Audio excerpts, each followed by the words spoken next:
All right, everybody. Good late morning. It is still a Victory Monday around here. We're still having a good time.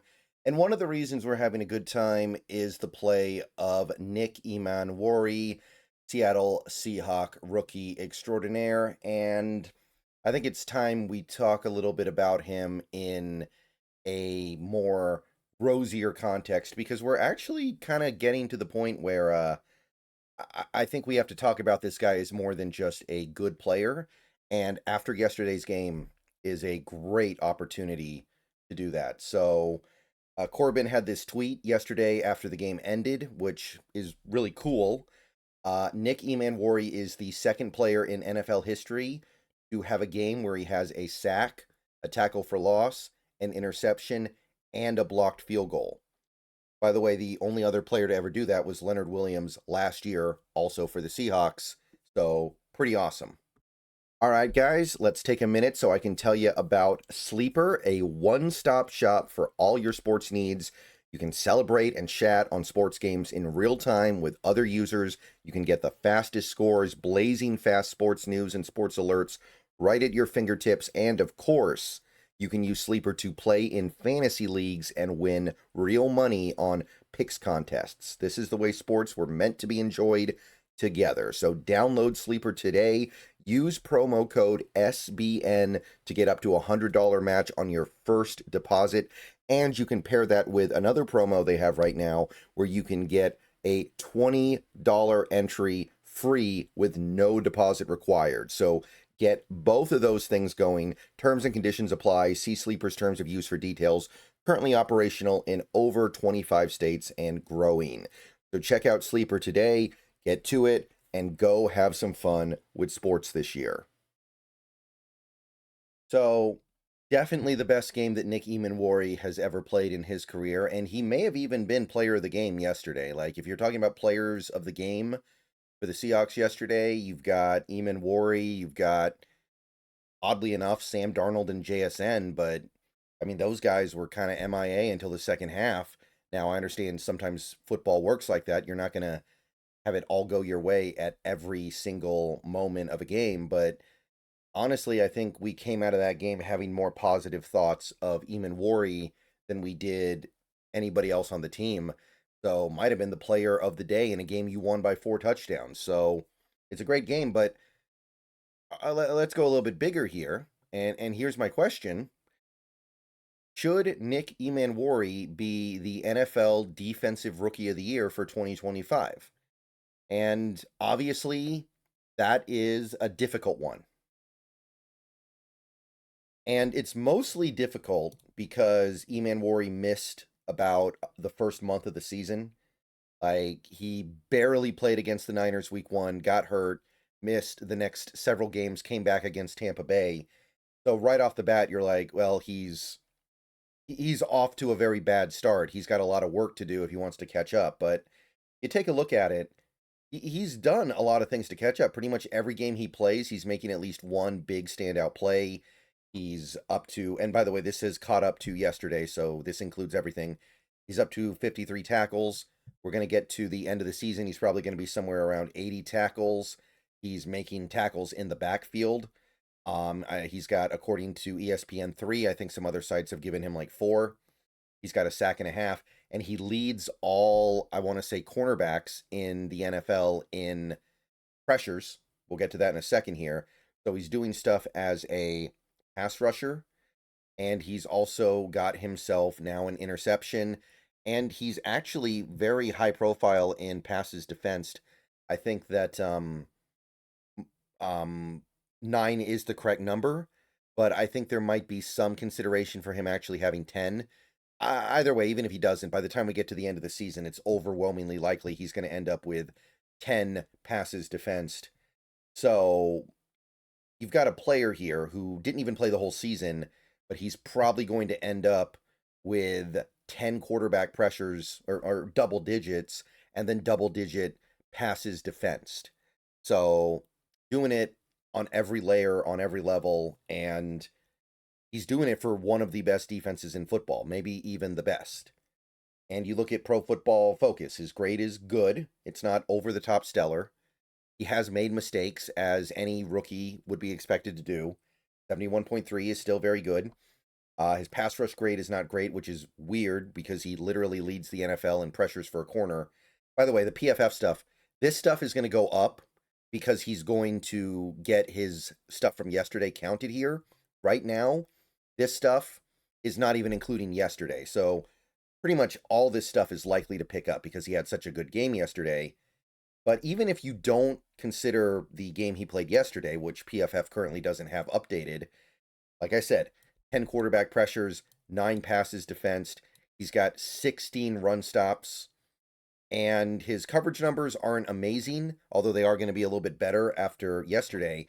And another element here, and you're going to have to, let's see, I'm going to have to move my head here, I believe, but he is lining up all over the place. He is truly a one-man wrecking crew. He's got snaps as a slot corner. He's got snaps as a box like a linebacker.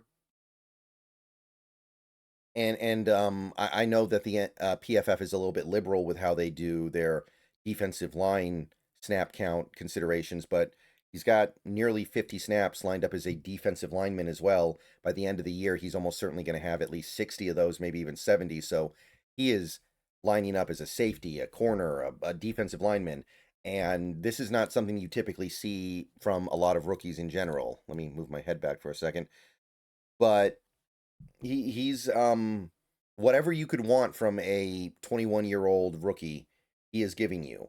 Now, the thing is, as of me recording this video, which is probably before even this stuff is going to get updated based on what happened this week, which would probably help.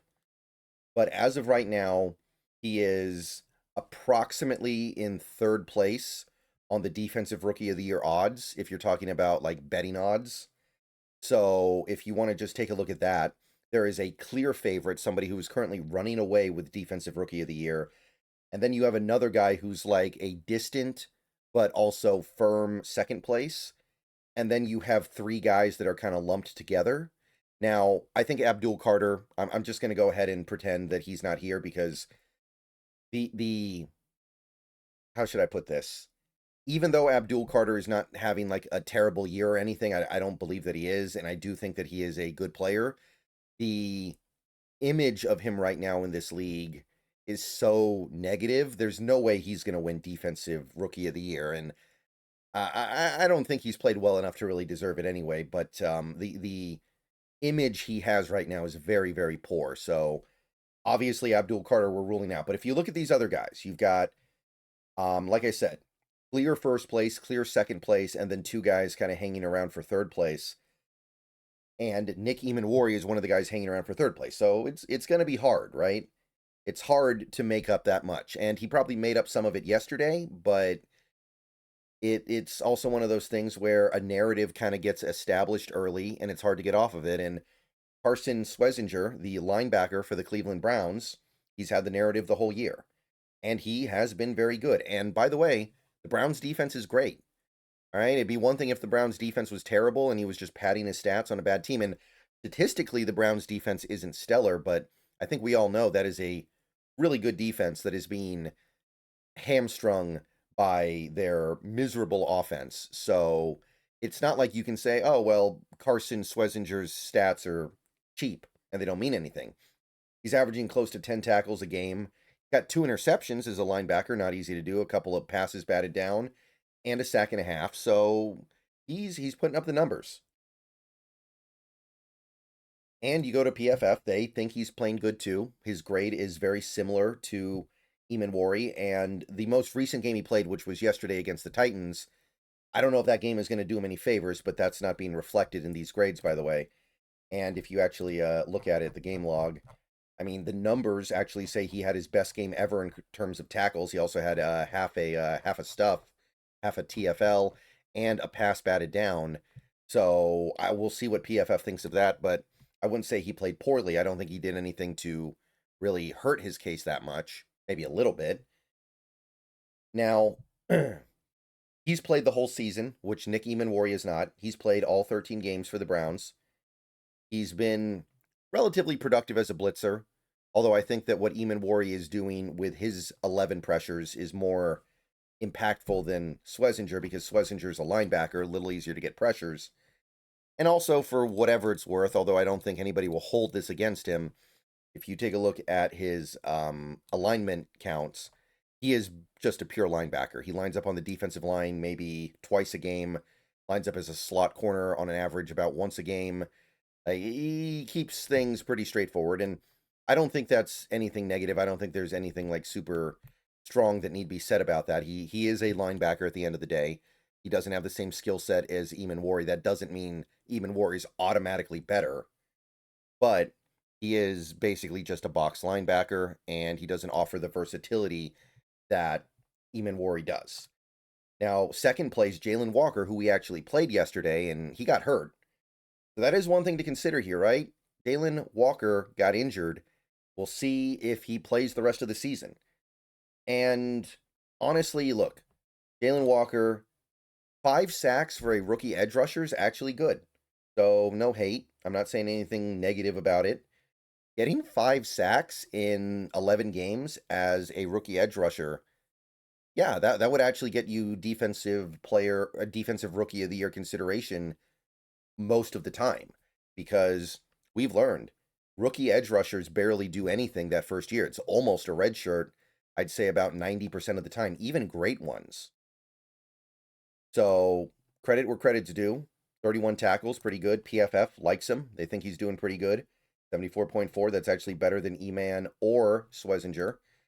You go to PFF's more defensive-oriented page. Here's the thing. 21 pressures. That's actually kind of low, given how much he's played.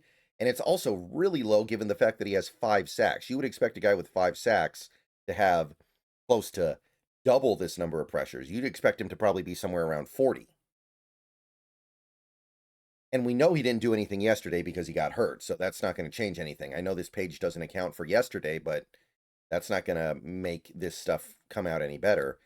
And like Schwesinger, if you take a look at the alignment snap counts, not that this is a huge element here, but plays every snap as an outside the tackle on the defensive line. 346 of his snaps have come as a defensive lineman, pretty much all lined up in outside. And he's not offering any like versatility the way Emmanwori does. Again, not really a strike against him, but I do think it's a notable observation. So I don't know. I think that would any Seahawks fan rather have Jalen Walker than Nick Emmanwori right now? I don't think so. So I'd say that we should be headed towards a place where, yeah, Emmanwori is considered to be a more likely and a better candidate for Defensive Rookie of the Year than Walker. And the only other guy here, Donovan Ezeiruaku, he's got about the same betting odds as Emmanwori, slightly worse, but close, very close. This guy was actually kind of a ghost for a good chunk of the season. He's definitely been playing better lately. He's got 2 sacks on the season, which I mean, I'm not really, that's not really doing a lot for me, to be honest. 34 tackles though is nice. Okay. But overall, it feels like he's been a more typical rookie edge player in that he just doesn't do that much, and he's just kind of building experience for 2026. PFF does like him a lot, I will say that. They've given him a grade of almost an 80. They think he's one of the better edge rushers in the league, so there's definitely something here. And unlike Jalen Walker, who had a ridiculously low pressure count for how many sacks he had, Ezeiruaku actually has 30 pressures on the season. He's giving you more than 2 pressures a game on average, which is actually really good. And that tells me maybe he's getting a little unlucky here. And by the way, the alignment stuff is the same for him. He basically takes every snap as an outside the tackle defensive lineman. So no real versatility there. But I still would not put him on the same plane as Nick Emmanwori. I think that might be a reflection of the fact that he's a Cowboy more than anything else. And the Cowboys are always going to get overvalued in this stuff, this betting odds stuff, because there are more Cowboys fans.